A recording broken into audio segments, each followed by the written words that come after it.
Este es el ciclo Mitos y Verdades que estamos presentando para el equipo de comunicación popular, Tendiendo Puentes y de Fogón en Fogón, equipo binacional argentino-uruguayo, donde hemos desarrollado hasta ahora varios aspectos que pueden ser de interés sobre el sistema acuífero guaraní.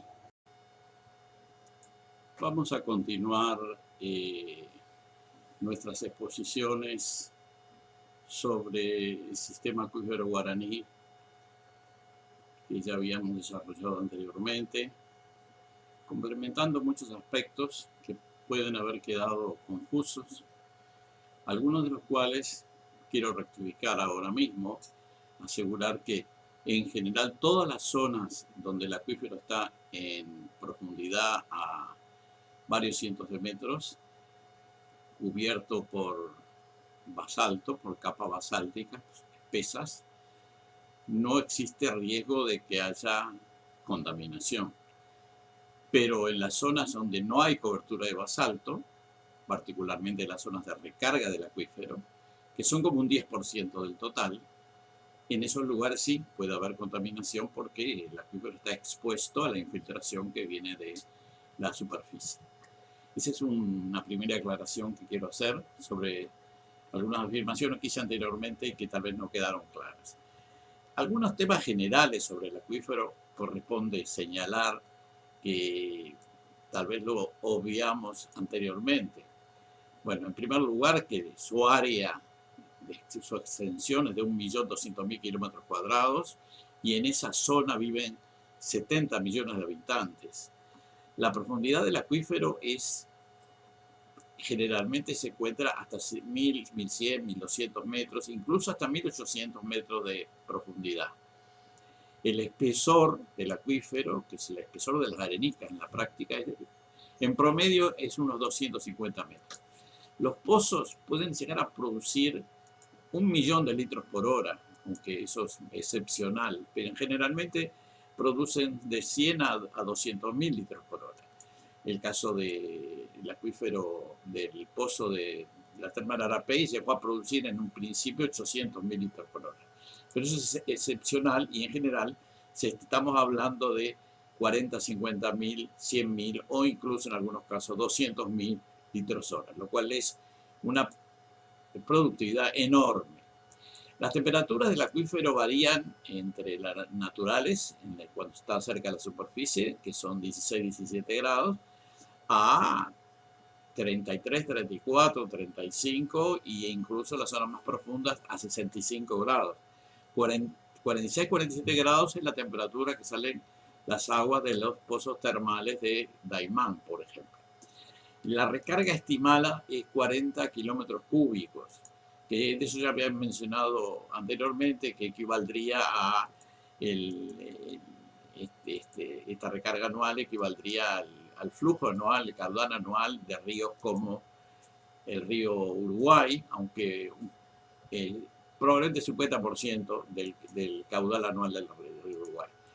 El acuífero está contenido en areniscas que son Jurásico-Cretácicas, estamos hablando de 180 a 120 millones de años, que se depositaron en un prolongado y gigantesco ambiente árido que dio lugar a la formación de muchas dunas, lo que sería el desierto de Botucatú o de Tacuarembó.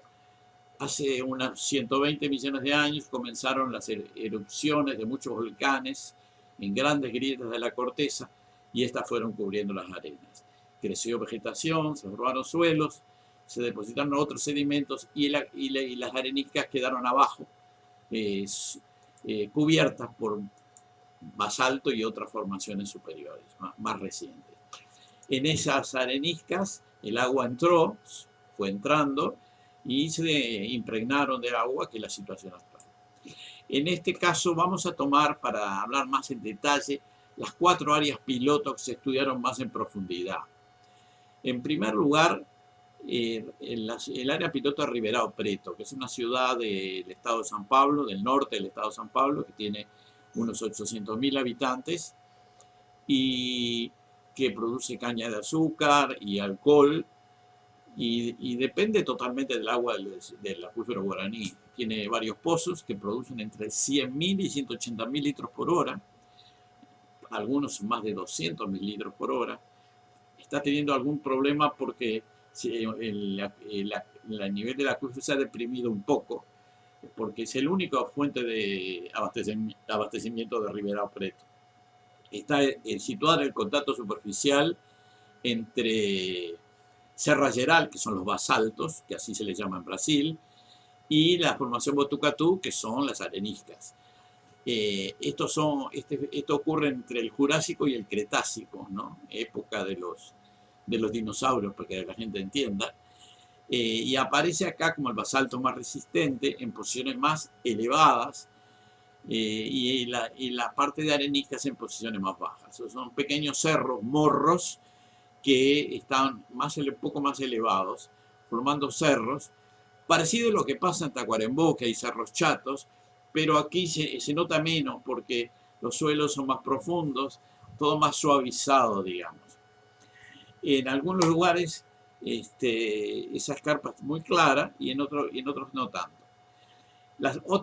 El otro área piloto que considero importante que se considere el área de Itapúa, en Paraguay, que el departamento de Itapúa tiene 16.500 kilómetros cuadrados, 600.000 habitantes, la capital es Encarnación, y las zonas donde el acuífero es utilizado son algunas ciudades del interior del departamento, como por ejemplo Hohenau, que tiene 15.000 habitantes, Trinidad, 9.000, Jesús tiene 6.000 y Obligados 16.000. Esas 4 poblaciones son las que utilizan el acuífero guaraní. También Bellavista, que tiene 13.000 habitantes.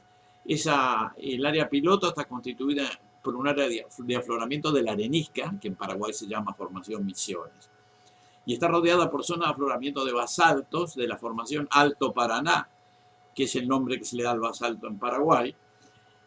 Pero aquí no se nota tanto el contacto entre basalto y arenisca como se puede ver en Ribeirão Preto o como se puede ver también en Tacuarembó. El contacto es más débil, la producción, los caudales de los pozos son menores, podría ser muchísimo más, pero ellos utilizan caudales de 5.000 a 20.000 litros por hora en los pozos, que tienen de 70 a 75 metros de profundidad. Digamos, la utilización es menor, es para las necesidades agropecuarias, que no son tan grandes, no hay mucha irrigación, sobre todo se planta soja en Itapúa. En el área piloto de Salto Concordia es un área que es diferente porque allí sí el acuífero se encuentra a profundidad, está como a 900 metros de profundidad, y en esa zona es una zona con 2 ciudades grandes, como son Salto, que tiene 110.000 habitantes, y Concordia, que tiene 150.000, y ahí hay varios pozos profundos con grandes caudales. En Concordia hay un pozo en Sorraquín, otro en Vertiente, cerca de Concordia está Ayuí y un poco más lejos Federación, hay varios pozos del lado argentino, en Entre Ríos.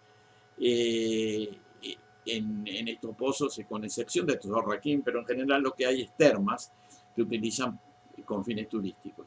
Del lado uruguayo está Remeros, que lo usa el Club Remeros, está a las orillas del río Uruguay, en un lugar fantástico.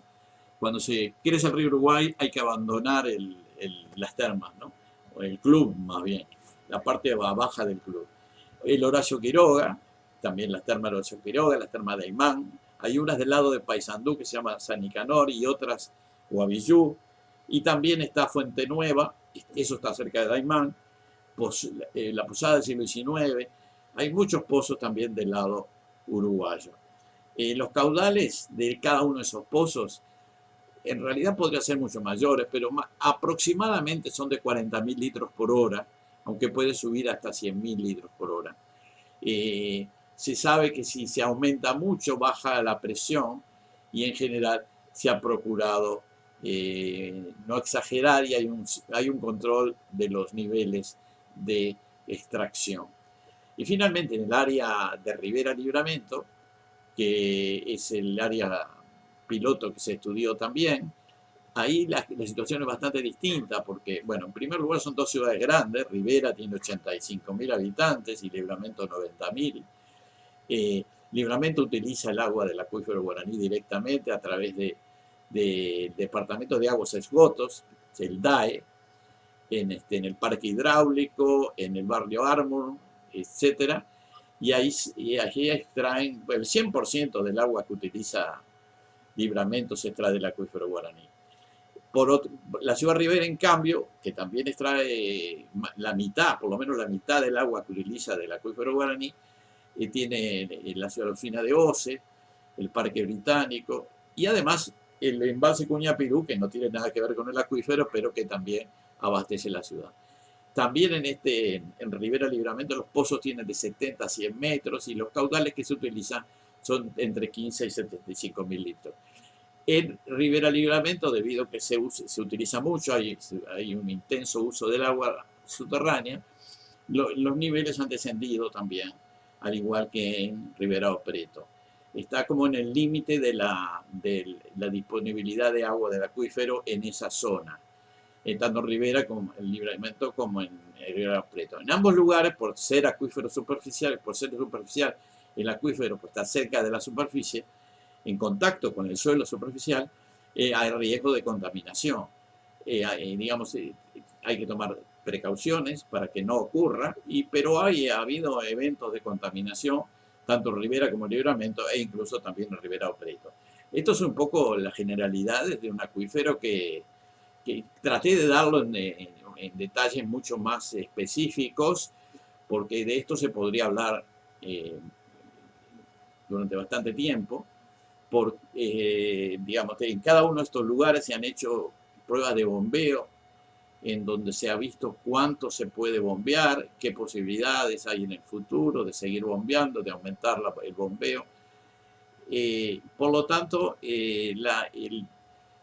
a través de estos datos muy preliminares y muy sintéticos que les estoy dando, estoy presentando la situación actual de la acuífero ya más en detalle, y por supuesto estoy disponible para preguntas sobre la información que ya existe, sobre las experiencias que ya obtuvimos, y voy a tratar de que en las imágenes de alguna manera presenten de forma gráfica la